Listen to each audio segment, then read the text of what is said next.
Kitab Matius. Setelah Yesus selesai berpesan kepada ke-12 muridnya, pergilah ia dari sana untuk mengajar dan memberitakan Injil di dalam kota-kota mereka. Di dalam penjara, Yohanes mendengar tentang pekerjaan Kristus, lalu menyuruh murid-muridnya bertanya kepadanya, "Engkaukah yang akan datang itu? Atau haruskah kami menantikan orang lain?" Yesus menjawab mereka, "Pergilah dan katakanlah kepada Yohanes apa yang kamu dengar dan kamu lihat. Orang buta melihat, orang lumpuh berjalan, orang kusta menjadi tahir, orang tuli mendengar, orang mati dibangkitkan, dan kepada orang miskin diberitakan kabar baik. Dan berbahagialah orang yang tidak menjadi kecewa dan menolak aku." Setelah murid-murid Yohanes pergi, mulailah Yesus berbicara kepada orang banyak itu tentang Yohanes. "Untuk apakah kamu pergi kepada hengkurun? Melihat buluh yang digoyangkan angin kian kemari? Atau untuk apakah kamu pergi? Melihat orang yang berpakaian halus? Orang yang berpakaian halus itu tempatnya di istana raja. Jadi untuk apakah kamu pergi? Melihat nabi?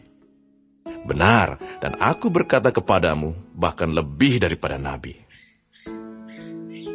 Karena tentang dia ada tertulis, 'Lihatlah, aku menyuruh utusanku mendahului engkau. Ia akan mempersiapkan jalanmu di hadapanmu.' Aku berkata kepadamu, sesungguhnya di antara mereka yang dilahirkan oleh perempuan tidak pernah tampil seorang yang lebih besar daripada Yohanes Pembaptis. Namun yang terkecil dalam kerajaan sorga lebih besar daripadanya. Sejak tampilnya Yohanes Pembaptis hingga sekarang, kerajaan sorga diserong, dan orang yang menyerongnya mencoba menguasainya.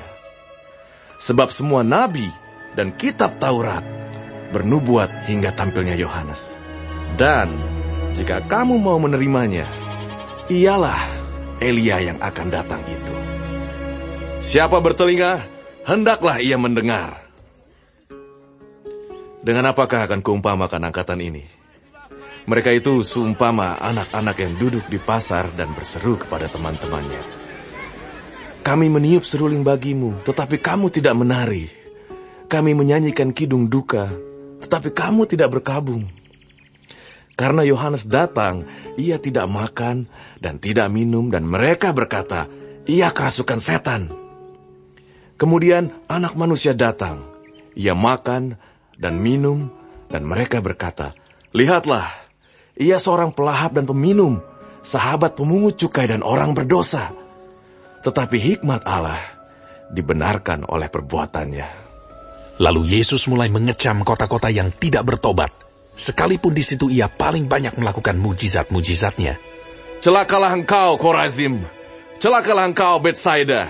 Karena jika di Tirus dan di Sidon terjadi mujizat-mujizat yang telah terjadi di tengah-tengah kamu, sudah lama mereka bertobat dan berkabung. Tetapi aku berkata kepadamu, pada hari penghakiman, tanggungan Tirus dan Sidon akan lebih ringan daripada tanggunganmu. Dan engkau, Kapernaum, apakah engkau akan dinaikkan sampai ke langit? Tidak, engkau akan diturunkan sampai ke dunia orang mati.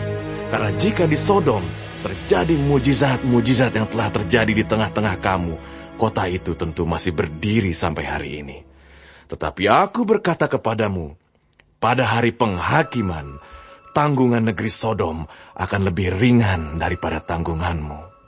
Pada waktu itu berkatalah Yesus, "Aku bersyukur kepadamu Bapa, Tuhan langit dan bumi, karena semuanya itu engkau sembunyikan bagi orang bijak dan orang pandai, tetapi engkau nyatakan kepada orang kecil. Ya Bapa, itulah yang berkenan kepadamu. Semua telah diserahkan kepadaku oleh Bapakku, dan tidak seorang pun mengenal anak selain Bapa, dan tidak seorang pun mengenal Bapa selain anak, dan orang yang kepadanya anak itu berkenan menyatakannya. Marilah kepadaku, semua yang letih lesu dan berbeban berat. Aku akan memberi kelegaan kepadamu. Pikulah kuk yang kupasang, dan belajarlah padaku, karena aku lemah lembut dan rendah hati, dan jiwamu akan mendapat ketenangan. Sebab kuk yang kupasang itu enak, dan bebanku pun ringan.